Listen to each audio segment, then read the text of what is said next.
प्रिय छात्रों, मिथिलेश ज्ञान एकेडमी में आपका हार्दिक स्वागत है। आज हम लोग पढ़ेंगे प्रश्नावली 3.6 का प्रश्न क्रमांक 2 का तीसरा भाग, जिसमें दिया है रूही 300 किमी दूरी पर स्थित अपने घर जाने के लिए कुछ दूरी रेलगाड़ी द्वारा तथा कुछ दूरी बस द्वारा तय करती है। यदि वह 60 किमी रेलगाड़ी द्वारा तथा शेष बस द्वारा यात्रा करती है तो उसे 4 घंटे लगते हैं। यदि वह 100 किमी रेलगाड़ी से तथा शेष बस से यात्रा करती है तो उसे 10 मिनट अधिक लगते हैं। रेलगाड़ी एवं बस की क्रमशः चाल ज्ञात कीजिए। क्रमशः चाल हमसे पूछ रहा है, तो इस प्रकार के प्रश्न से हम घबराएंगे नहीं। जो हमसे पूछ रहा है बस उसी को मान लेंगे। तो हमसे क्या पूछ रहा है? रेलगाड़ी की चाल और बस की चाल। तो आइए अपने हल में हम लिखेंगे कि माना रेलगाड़ी की चाल x किलोमीटर प्रति घंटा है और बस की चाल y किलोमीटर प्रति घंटा है। हाँ, तो जैसा कि आप देख रहे हैं हमने मान लिया, माना रेलगाड़ी की चाल बराबर x किलोमीटर प्रति घंटा तथा बस की चाल बराबर y किलोमीटर प्रति घंटा है।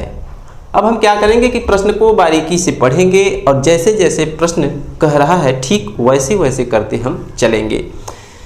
तो कह रहा है कि रूही 300 किलोमीटर दूरी पर स्थित अपने घर जाने के लिए कुछ दूरी रेलगाड़ी द्वारा तथा कुछ दूरी बस द्वारा तय करती है। देखिए, प्रश्न से स्पष्ट है कि रूही अपने घर से कहीं गई है, तो हम ये मान लेते हैं रख पर कि ये हमने ऐसा मान लिया, ये रूही का घर है और यहाँ पर हम मान लेते हैं कि रूही है। कहाँ पर? यहाँ पर। ये हमने मान लिया। तो यहाँ से यहाँ तक की जो दूरी है वो 300 किलोमीटर है। ऐसा हम रख पर अपने मान लेते हैं समझने के लिए। रूही मान लेते हैं यहाँ पर है, इस पॉइंट पर है और ये इसका घर है। तो प्रश्न हमारा क्या कर रहा है कि कुछ दूरी रेलगाड़ी द्वारा और कुछ दूरी बस द्वारा यात्रा करती है। कौन? रूही। आगे हम पढ़ते हैं, द्वारा तय करती है। यदि वह 60 किमी रेलगाड़ी द्वारा, अब प्रश्न शुरू हो गया है, 60 किलोमीटर रेलगाड़ी द्वारा, तो जो रेलगाड़ी की चाल है वो x किलोमीटर प्रति घंटा है और जो रेलगाड़ी द्वारा तय की गई दूरी है वो 60 किलोमीटर है। तो रेलगाड़ी द्वारा ये जो 60 किलोमीटर तय किया जा रहा है उसमें लिया गया समय कितना होगा? तो हम जानते हैं कि समय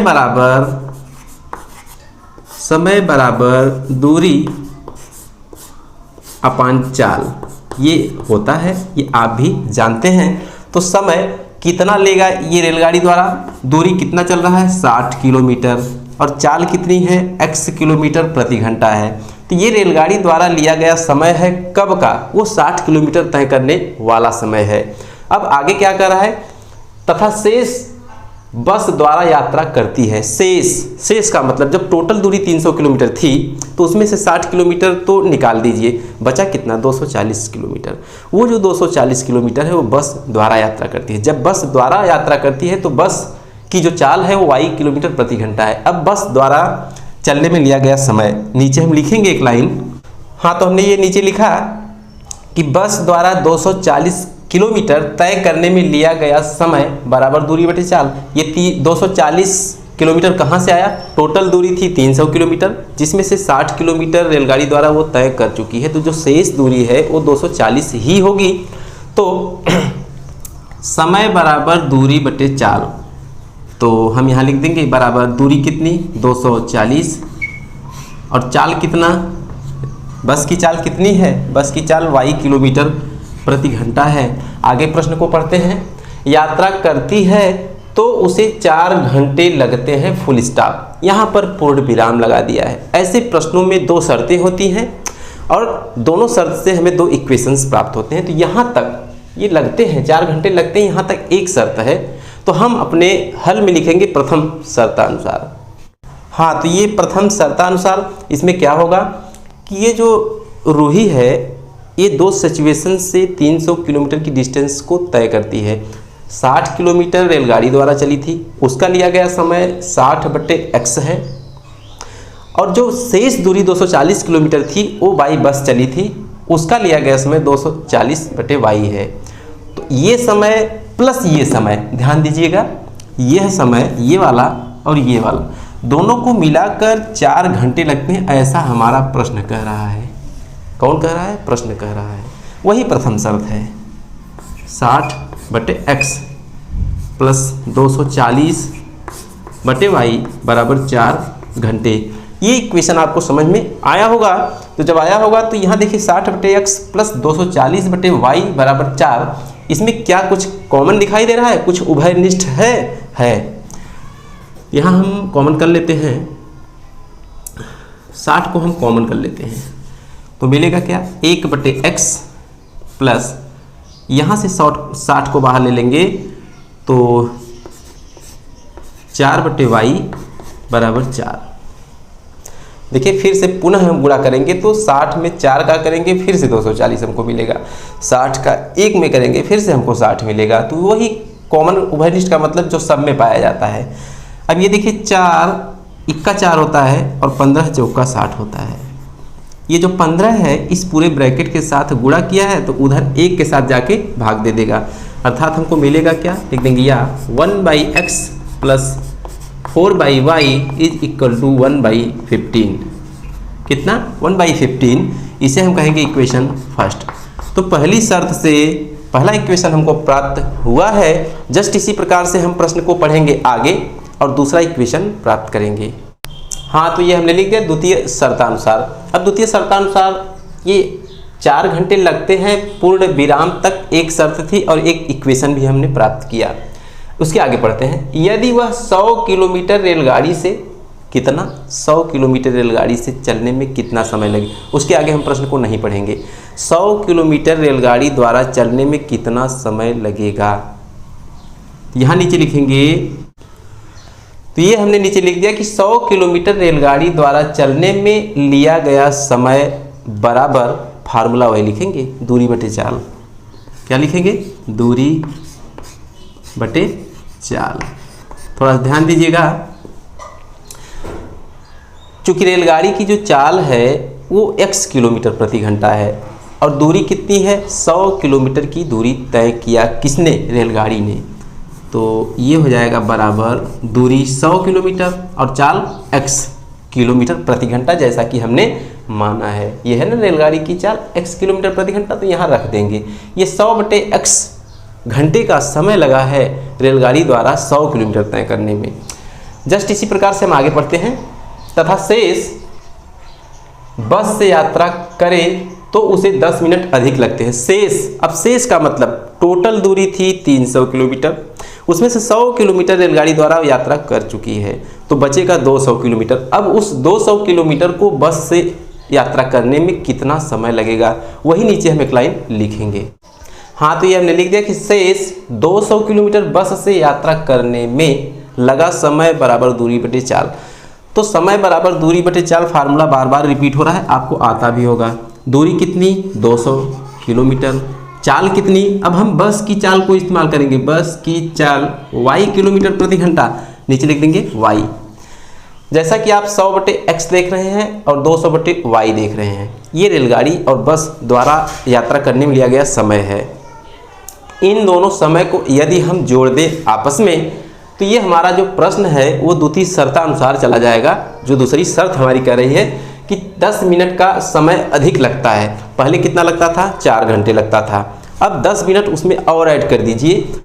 अब होता क्या है कि 100/x प्लस 200/y बराबर वही होगा जो हमारा प्रश्न कह रहा है, अर्थात 4 घंटा प्लस 10 मिनट टोटल समय होगा ना। द्वितीय शर्तानुसार 100/x प्लस 200/y बराबर 4 घंटा प्लस 10 मिनट।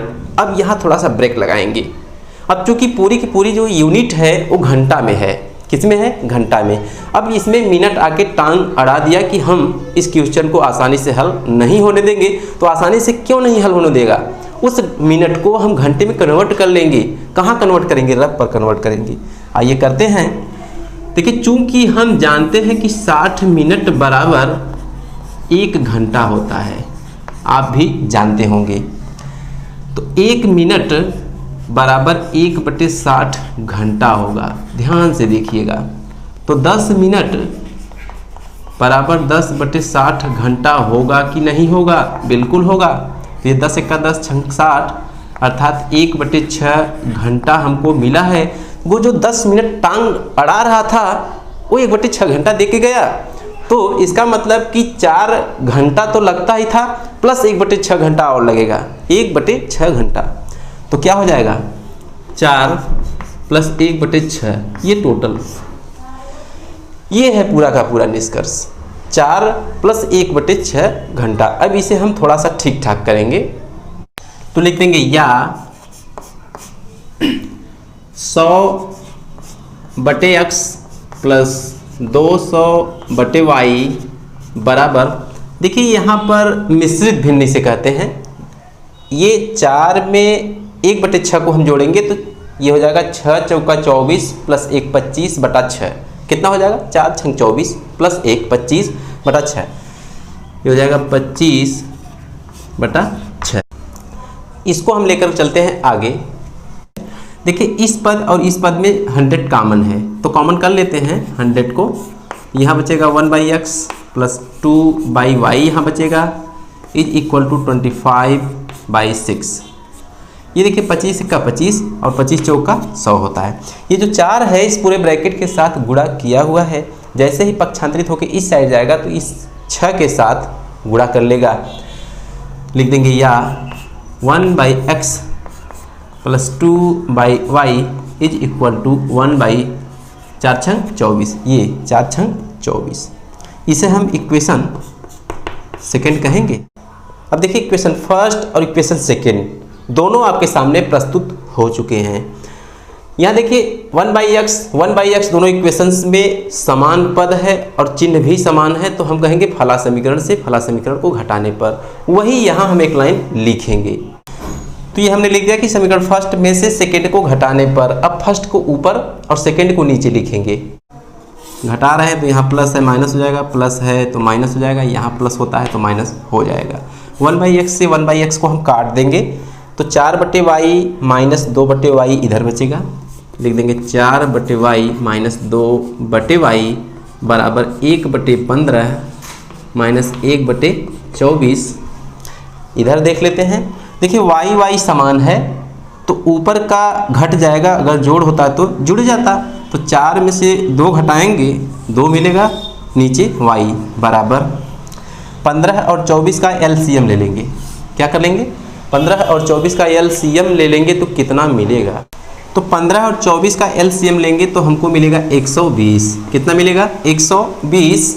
अब इस 15 से 120 में हम भाग देंगे तो 8 बार जाएगा। 15 × 8 = 120 होता ही है, तो 8 बार जाएगा। उस 8 का गुणा 1 में होगा तो 8 × 8 हमको प्राप्त होगा। फिर माइनस का चिन्ह लगा देंगे। अब ये 24 से हम 120 में जब भाग देंगे तो कितनी बार जाएगा? 5 बार जाएगा। उस 5 का गुणा 1 में करेंगे तो हो जाएगा 5 × 5 या 2/y बराबर 8 में से 5 घटाएंगे 3/120, 3 × 3 40 × 120 या देखिए 2/y बराबर 1/40 है, अर्थात दोनों तरफ भिन्न है तो होगा क्रॉस मल्टीप्लाई। तो y का 1 में करेंगे केवल y और 40 का 2 से करेंगे तो 40 × 2 = 80 हो जाएगा। ये जो y का मान 80 आया है इसको या तो इक्वेशन फर्स्ट या तो इक्वेशन सेकेंड किसी में आप रख सकते हैं। तो आइए हम रख देते हैं सेकेंड में। यहाँ रख देंगे सेकेंड में तो हो जाएगा 1/x + 2/y अर्थात 80 बराबर 1/24। ठीक करेंगे तो उठा के इस साइड लेके चले जाएंगे, हो जाएगा या 1/x = 1/24 - 2/80। जो 2/80 है इसे हम 1/40 लिख सकते हैं। कितना लिख सकते हैं? 1/24 - 1/40। तो 1/x = 1/24 - 1/40 को उठा के लेके चलते हैं यहाँ। आइए देखते हैं। लिख देंगे या 1/x = 1/24 - 1/40। तो इन दोनों का जो LCM है वो कितना होता है? 1/x = 120 120 होता है। आप निकाल सकते हैं, निकाल लीजिएगा। 24 और 40 का एलसीएम 120, तो 24 से 120 में जब हम भाग देंगे तो 5 बार जाएगा। कितनी बार? 5 बार जाएगा। उस 5 का 1 में करेंगे तो 5 1 का 5 मिलेगा, माइनस का चिन्ह बीच में लगा देंगे। 40 3 120 होता है, 3 बार जाएगा। या 1/x इज इक्वल टू 5 में से 3 घटाएंगे 2/120, 2 1 का 2, 60 दूना 120 होता है। अर्थात मिला क्या? 1/x इज इक्वल टू 1/60, या केवल x बराबर 60। तो केवल x बराबर 60 और y बराबर 80। तो हमने माना क्या था? ये हमने माना था, मान लेते हैं कि रेलगाड़ी की चाल x किलोमीटर, ऐसा हमने मान लिया था ना। तो ये 60 किलोमीटर प्रति घंटा रेलगाड़ी की चाल है और 80 किलोमीटर प्रति घंटा बस की चाल है। वही नीचे हम एक लाइन लिख देंगे। ये हमने लिख दिया नीचे कि अतः रेलगाड़ी की चाल 60 किलोमीटर प्रति घंटा तथा बस की चाल 80 किलोमीटर प्रति घंटा है। यही पूरा का पूरा निष्कर्ष है। तो मैं उम्मीद करता हूँ कि आपको ये क्वेश्चन भली भांति समझ में आया होगा। तो आज के वीडियो में बस इतना ही, फिर मिलेंगे अगले क्वेश्चन के साथ अगले वीडियो में। तब तक के लिए धन्यवाद।